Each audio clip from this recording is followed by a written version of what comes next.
Breaking news చూస్తున్నాం. ఢిల్లీ మద్యం policy కేసులో ముఖ్యమంత్రి అరవింద్ కేజ్రీవాల్ ను ఎన్ఫోర్స్మెంట్ డైరెక్టరేట్ నేడు అరెస్ట్ చేయనుందా అంటే అవుననే అంటున్నాయా పార్టీ వర్గాలు. అయితే గురువారం ఉదయం ఆయనను ఈడీ అదుపులోకి తీసుకోనుందంటూ యాప్ నేతలు ఆందోళన వ్యక్తం చేస్తున్నారు. ఈ మేరకు తమకు సమాచారం అందిందంటూ పార్టీ నాయకులు చెప్పడం జరిగింది. ఇక దీనిపై మరింత సమాచారం మా ఇన్పుట్ ఎడిటర్ శ్రీనివాస్ అందజేస్తారు. శ్రీనివాస్, చెప్పండి, అప్డేట్స్ ఏంటి? ప్రియా, ఏదైతే ఢిల్లీ లిక్కర్ స్కామ్ కేసుకు సంబంధించి ఢిల్లీ సీఎం అరవింద్ కేజ్రీవాల్ కు ఈడీ మరొకసారి నోటీసులు అందజేయడం జరిగింది. అయితే ఇప్పటికీ 4 సార్లు నోటీసు అందజేశారు. నవంబర్ 2న ఒకసారి, అదేవిధంగా డిసెంబర్ 21న ఒకసారి, అదేవిధంగా నూతన సంవత్సరం ఈ సంవత్సరం 3వ తారీఖున ఒకసారి అందజేశారు. ఈ 3 సార్లు అందజేసిన నోటీసులకు ఎక్కడ కూడా కేజ్రీవాల్ రెస్పాండ్ కాలేదు. ఏదైతే నోటీసుల ప్రకారము వచ్చి ఏదైతే మనకి లిక్కర్ స్కామ్ కేసుకు సంబంధించి తమకున్న అనుమానాలను నివృత్తి చేయాలంటూ ఈడీకి నోటీసులు పంపించడం జరిగింది. ఈ మూడు సార్లు సమన్లు పంపించినప్పటికీ కూడా అరవింద్ కేజ్రీవాల్ ఎక్కడ కూడా స్పందించలేదు. అందుకోసమే 4వసారి అంటే ఈ రోజు కూడా నోటీసులు పంపించారు. నోటీసులు పంపించిన నేపథ్యంలోనే ఆ పార్టీ నేతలు చెప్తున్నారు ఈ రోజు కేజ్రీవాల్ అరెస్ట్ చేస్తారని చెప్పేసి ఆ పార్టీ నేతలు మీడియా ముందు చెప్పడం జరిగింది.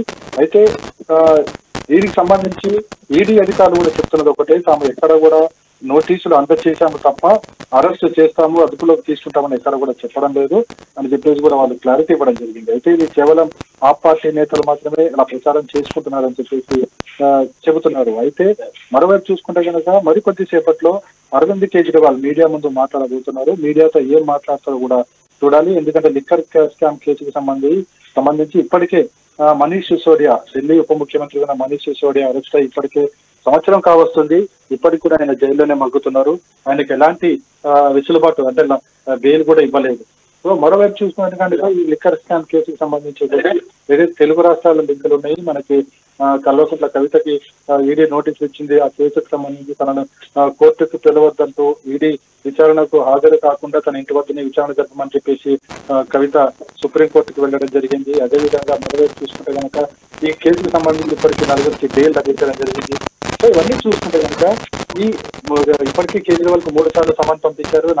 3 సార్లు కూడా హాజరు కాలేదు. ఇక 4వసారి హాజరు కాకపోవడంతో ఖచ్చితంగా ఈసారి అరెస్టు చేస్తారు అనే ఒక అభిప్రాయం అయితే ఆప్ నేతల్లో ఉంది. అయితే మరోవైపు చూసుకుంటే కనుక కేజ్రీవాల్ 6వ తారీఖు నుంచి 7, 8, 3 రోజుల పాటు గుజరాత్ లో పర్యటించబోతున్నారు. ఈ పర్యటన నేపథ్యంలోనే వారే ఈ నోటీసులు ఇచ్చారు. అదేవిధంగా అరెస్ట్ ఉండబోతుందని చెప్పేసి కూడా పార్టీ నేతలు చెప్తున్నారు. అయితే మరోవైపు చూసుకుంటే కనుక ఏదైతే కేజ్రీవాల్ అరెస్ట్ చేస్తారని అనే ప్రచారం జరుగుతున్న నేపథ్యంలో కేజ్రీవాల్ నివాసం ఏదైతే పెద్ద ఎత్తున పార్టీ కార్యకర్తలు చేరుకున్నారు. అదేవిధంగా పోలీసులు కూడా చేరుకుని అక్కడ ఆ రోడ్డునంతా కూడా బ్లాక్ చేయడం జరిగింది. ఎవరిని కూడా లోనికి అనుమతించడం లేదు. అదేవిధంగా తన అరెస్ట్ లేదా ఈడీ అదుపులోకి తీసుకుంటున్న నేపథ్యంలో ఎవరు కూడా ఆందోళన చేయాల్సిన అవసరం అది లేదని చెప్పేసి కూడా కేజ్రీవాల్ వారి పార్టీ కార్యకర్తలకు చెప్పడం జరిగింది. మొత్తానికి చూసుకుంటే కనుక ఏదైతే ఈడీ 4వసారి నోటీస్ ఇవ్వడం, ఆ తర్వాత ఇప్పటికి కూడా కేజ్రీవాల్ స్పందించకపోవడం నేపథ్యంలో అరెస్ట్ ఉంటుందా ఉండదా, ఉంటే ఏ విధంగా ఉంటుంది అనేది కూడా చూడాలి. ఇక్కడికైతే ఈడీ చెప్పిన సమాధానం ప్రకారం ఎక్కడ కూడా తాము అరెస్ట్ చేస్తామన్నది అయితే వాళ్ళు స్పష్టం చేయలేదు. కేవలం ఇది కేజ్రీవాల్ పార్టీకి సంబంధించిన నేతలే ప్రచారం చేస్తున్న సంగతి తెలుస్తుంది. అయితే మరోవైపు చూసుకుంటే కనుక బీజేపీ పదే ప్రశ్నిస్తుంది, ఎందుకు కేజ్రీవాల్ ఈడీ ఇచ్చిన నోటీసులకు సమాధానం చెప్పడం లేదు, ఏం దాచిపెడుతున్నారని చెప్పేసి కూడా బీజేపీ పదే ప్రశ్నిస్తుంది. అదేవిధంగా కాంగ్రెస్ పార్టీ కూడా కేజ్రీవాల్ ను విమర్శలు గుర్తిస్తుంది. ఖచ్చితంగా ఈడీ ఇచ్చిన ప్రశ్నలు అయితేనే వారికి సమాధానం సమాధానం చెప్పడం ఎందుకు లేదని చెప్పేసి కూడా వాళ్ళు ప్రశ్నిస్తున్నారు. మొత్తానికి చూసుకుంటే కనుక కేజ్రీవాల్ అరెస్ట్ ఉంటుందా ఉండదా అనే విమర్శ అయితే కొనసాగుతుంది. చూసుకుంటే కేజ్రీవాల్ ని అరెస్ట్ చేస్తారు అనేటువంటి కొన్ని ట్వీట్లు పార్టీ నాయకులు చేయడం జరిగింది. అంటే దాని పట్ల కేజ్రీవాల్ ఎలా స్పందిస్తున్నారు, అలాగే దానికి ఈడీ ఎలా స్పందించింది? అదే ఇప్పటివరకు మనం చెప్పుకున్నది అదే. ఏదైతే 4వసారి సమన్ ఎవరికన్నా సరే ఎన్నిసార్లు సమన్ జారీ చేయరు. నవంబర్ 2వ తారీఖున ఒకసారి చేశారు, డిసెంబర్ 21న చేశారు, జనవరి 3న చేశారు. మళ్ళీ ఈ రోజు అంటే ఈ 3 సార్లు సమన్లు జారీ చేసినప్పుడు ఖచ్చితంగా దానికి సంబంధించిన సమాధానం చెప్పాల్సి ఉంటుంది. ఖచ్చితంగా హాజరు కమ్మని చెప్పి ఈడీ చెప్పింది.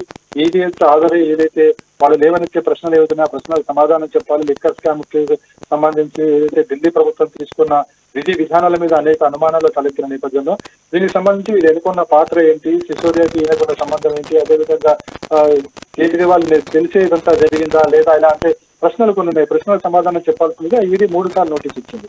ఈ 3 సార్లు నోటీస్ ఇచ్చినప్పుడు కూడా కేజ్రీవాల్ స్పందించలేదు. అందుకోసమే 4వసారి నోటీస్ ఇచ్చిన తర్వాత అరెస్టు చేసే అవకాశాలు ఎక్కువగా ఉన్నాయి. కాబట్టి దీన్ని చూసుకుని ఆప్ నేతలు ట్వీట్లు చేస్తున్నారు.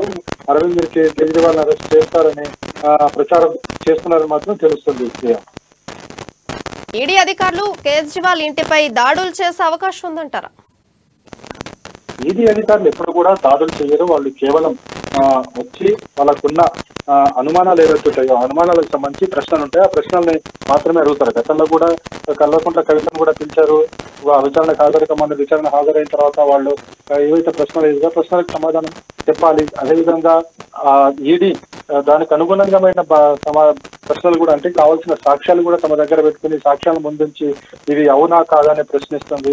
కేజ్రీవాల్ విషయంలో కూడా అదే విధంగా ఉంటుంది. ఎందుకంటే ఏదైతే ఢిల్లీ లిక్కర్ స్కామ్ కేసుకు సంబంధించి పాత్ర అంతా కూడా ఆప్ ప్రభుత్వం చుట్టే ఢిల్లీ ఆప్ ప్రభుత్వం చుట్టే తిరుగుతుంది. ఏదైతే ఇక్కడ నుంచి తెలంగాణలో ఈ విధి విధానాలు రూపొందించారు ఇదంతా కూడా ఆప్ ద్వారా దాన్ని అమల్లోకి తీసుకురావడం జరిగింది. ఏదైతే ఇక్కడ లిక్కర్ స్కామ్ సంబంధించి ఇక్కడ లిక్కర్స్ రూల్స్ కి సంబంధించి వీటినే పంజాబ్ లో కూడా అమలు చేశారని చెప్పేసి కూడా అక్కడ ఈడీ చెప్తుంది. సో మొత్తానికి చూసుకుంటే కనుక ఈ లిక్కర్ స్కామ్ సంబంధించి ఏదైతే విధి విధాన రూపకల్పనలోనే మొత్తం అవకతవకలు జరిగాయన్నది ఈడీ అభిప్రాయం. అందుకోసమే దీనికి సంబంధించి ఈడీని ఖచ్చితంగా కేజ్రీవాల్ హాజరుకమ్మని చెప్తున్నారు. కానీ కేజ్రీవాల్ హాజరవుతారా లేదనేది చూడాలి. హాజరు కాకపోతే నెక్స్ట్ ఈడీ ఏం చర్య తీసుకుంటుందో కూడా చూడాల్సి ఉంటుంది. అయితే ఒకటి ఇక్కడ ఖచ్చితంగా చెప్పుకోవాల్సింది ఏంటంటే కేజ్రీవాల్ అనేవారు ఢిల్లీకి ముఖ్యమంత్రిగా పనిచేస్తున్నారు. ఒక ముఖ్యమంత్రిని అరెస్ట్ చేయడం అనేది అంత సులువైన విషయం కాదు. ఎందుకంటే ఖచ్చితంగా అక్కడ ఉన్న అసెంబ్లీకి అసెంబ్లీ స్పీకర్ కు నోటీస్ అందించాల్సి వస్తుంది. అదేవిధంగా ఈడీ అరెస్ట్ చేయాలంటే ముందుగా కోర్టు అనుమతి కూడా తీసుకోవాలి. వీటన్నిటిని చేసుకున్న తర్వాతనే ఈడీ అరెస్ట్ చేసే అవకాశాలు ఎక్కువగా ఉన్నాయి. ఎందుకంటే కేసును బలంగా కోర్టులో ప్రొడ్యూస్ చేయాలి అనుకుంటే కనుక వీటన్నిటిని కూడా ముందుగా అనుమతులు తీసుకోవాల్సి ఉంటుంది. ఈడీ అలాంటి అనుమతులు తీసుకుందా లేదా కూడా చూడాలి. ఎందుకంటే ఈడీ అధికారులు కొద్దిసేపటి క్రితం మాట్లాడినప్పుడు చెప్తున్న దాన్ని బట్టి ఇక్కడ తాము నోటీసులు మాత్రమే అందజేస్తున్నాం తప్ప అరెస్టు అనేది ఇప్పటికీ తమ ఆలోచనలు లేదని చెప్పేసి కూడా స్పష్టం చేయడం జరిగింది. శ్రీనివాస్, ఇప్పటి వరకు చూసుకుంటే కేజ్రీవాల్ ఈ 3 సార్లు కూడా ఈడీ నోటీసులు ఇచ్చినప్పటికీ కూడా ఆయన ఎందుకని గైరు హాజరు అవటం జరిగింది? ఎందుకంటే ఈడీ పంపించే సంబంధంగా సమాధానం చెప్పాల్సిన బాధ్యత ఆయన ఏ సమాధానం చెప్పినప్పుడు కూడా ఈడీ రికార్డ్ చేసుకుంటుంది. అయితే ఏదైతే విధి విధానం ఢిల్లీ ప్రభుత్వమే ఈ లిక్కర్ స్కామ్ కు వెనుక ఏదైతే విధి విధానం రూపొందించబడ్డా అది ఢిల్లీ ప్రభుత్వమే అమల్లోకి తీసుకోవడం జరిగింది. కాబట్టి ఈ విషయాలన్నింటినీ కూడా ఖచ్చితంగా ముందు చెప్పాల్సి ఉంటుంది. ఈడీ ఏ ప్రశ్న అంటే వాటికి సమాధానం చెప్పాల్సిన బాధ్యత ఒక ముఖ్యమంత్రిగా కావచ్చు, ఒక ఆరోపణలు ఎదుర్కొంటున్న వ్యక్తిగా కావచ్చు ఖచ్చితంగా సమాధానాలు చెప్పాలి. చెప్పిన సమాధానాన్ని కూడా రికార్డు కాబడతాయి. రికార్డు అయిన తర్వాత ఏదైతే కేజ్రీవాల్ చెప్పిన సమాధానాలకి అంతకుముందు ఉప ముఖ్యమంత్రి అయిన మనీష్ సిసోడియా చెప్పిన సమాధానాలకి అదేవిధంగా ఈ కేసులో నిందితులుగా ఉన్న ఇతరులు చెప్పిన సమాధానాలు కావచ్చు, అదేవిధంగా ఏదైతే లిక్కర్ సంబంధించి విధి విధానాలు రూపొందించారో వాటిని కావచ్చు వాటన్నిటిని కూడా బేరీజు వేసుకుని ఏదైతే అరవింద్ కేజ్రీవాల్ చెప్పే సమాధానాలు ఇతర నిందితులు ఇచ్చిన సమాధానాలు అదేవిధంగా లిక్కర్ రూల్స్ అండ్ రెగ్యులేషన్స్ ఏమన్నాయో అవి అన్ని కూడా వేసుకున్న తర్వాతనే ఈడీ ఒక కాంక్లూజన్ కి వచ్చే అవకాశం ఉంది. ఆ కాంక్లూజన్ లో బహుశా కేజ్రీవాల్ నిందితులు అని చెప్పొచ్చు లేదా A2A3 అని చెప్పొచ్చు. అంటే ఒక కాంక్లూజన్ ఇచ్చే సమయంలో ఇవన్నీ కూడా తేల్తాయి. కాబట్టి కేజ్రీవాల్ వీటిని సమాధానం ఇవ్వకుండా తప్పించుకుంటున్నారు అనేది BJP version. Right Srinivas, thank you.